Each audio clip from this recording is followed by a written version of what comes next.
Ron Ponder, how are you? I'm doing fine, Senator Portman. Good to hear from you. Always good to hear your voice.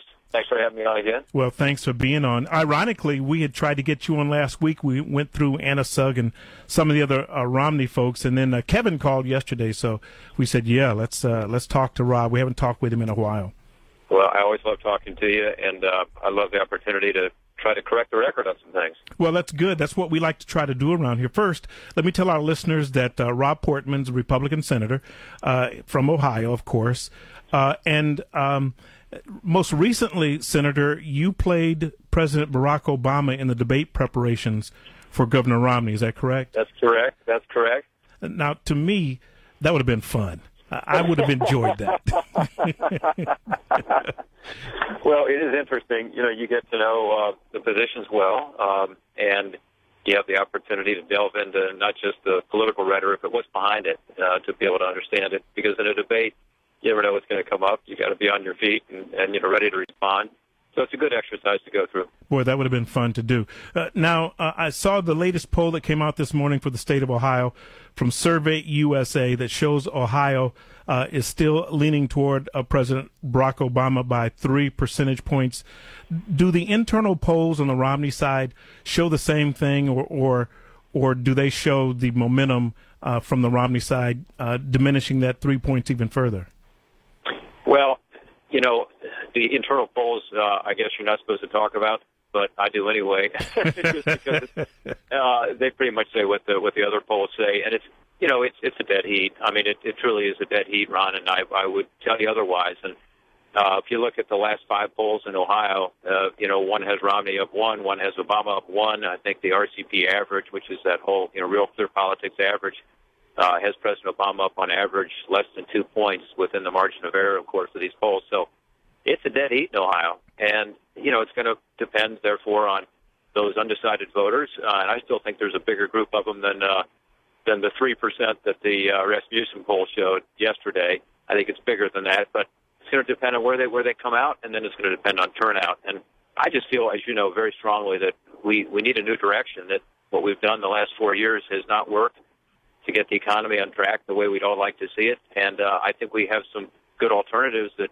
Governor Romney's laid out, and that's why I hope at the end of the day that Ohio goes with Mitt Romney, and so goes Ohio. They say so goes the country. Yeah, I think we're all anticipating whoever wins Ohio, we expect them to be to also win the presidential race as well. We're talking with U.S. Senator Rob Portman. He's a surrogate for Governor Romney. During the debates, Senator, one of the criticisms that was leveled toward the Romney side is that especially the last debate on foreign policy, is that he seemed to change his tune on some big issues. They point to several areas. One of them is Afghanistan. This is what the president said, and I quote him. You said that first we should not have a timeline on Afghanistan. Then you said we should. Now you say maybe or it depends, which means not only were you wrong, but you were confused and sending mixed signals to our troops and allies. How do you respond to that?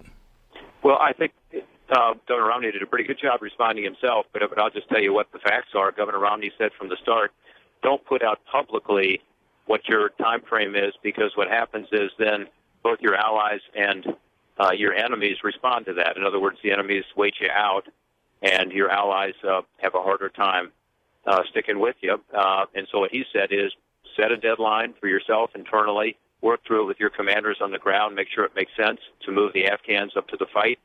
But to get out there and publicly broadcast, no matter what we're going to get out on a date certain, is going to make it more difficult for us to have the success that we all hope for, which is a stable Afghanistan that's not going to be a platform for terror. By the same token, he said we should be getting out. We should just not publicly broadcasting what that deadline is, the arbitrary deadline. Instead, we should internally have a process to get us there. So that's what he made clear again the other night. He said, look, in my administration, we will be getting out. This is not a war that we ought to continue to have a big U.S. presence in, because, frankly, we need to get the Afghans take responsibility for their own country. Okay. Again, we're talking with Senator Rob Portman. And I'm sure, Senator, that one of the other issues that the Obama campaign is saying is going to be the main issue here in the state of Ohio is the auto bailout. They claim that Governor Romney wrote that New York Times op-ed piece, which was entitled Let Detroit Go Bankrupt. But I have to say here to my listeners that usually there are special people in newspapers who write headlines, so I don't think you can credit Governor Romney with that particular headline. But in that story, in that op-ed piece, he suggested a managed bankruptcy for the auto industry, and the Obama campaign comes out and says, well, no, there was no financing available other than the federal government. What's the true story there, Senator? Well, first, Ron, this is when I said I wanted to correct the record. I appreciate you giving the opportunity to address it. This is the one that really does trouble me because, frankly, I do not believe that the Romney campaign has responded appropriately to these charges because they're just false. And as you know, probably there was a PolitiFact done on this yesterday. PolitiFact is this news organization that looks at the charges from both campaigns and says, are they true or not? In this case, they were looking at President Obama's attack on Mitt Romney that he would not have provided any federal help.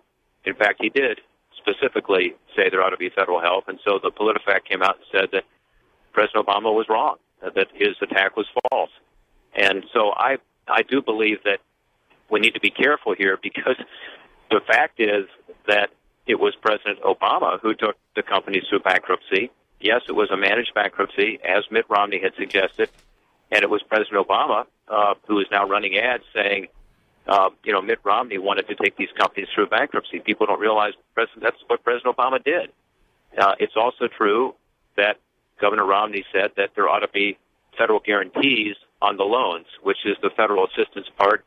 Also, he said there ought to be federal backup on the warranties. In other words, if you got a GM car or a Chrysler car, one of the concerns at the time, you recall, was not having your warranty be respected. He said the federal government ought to back that up.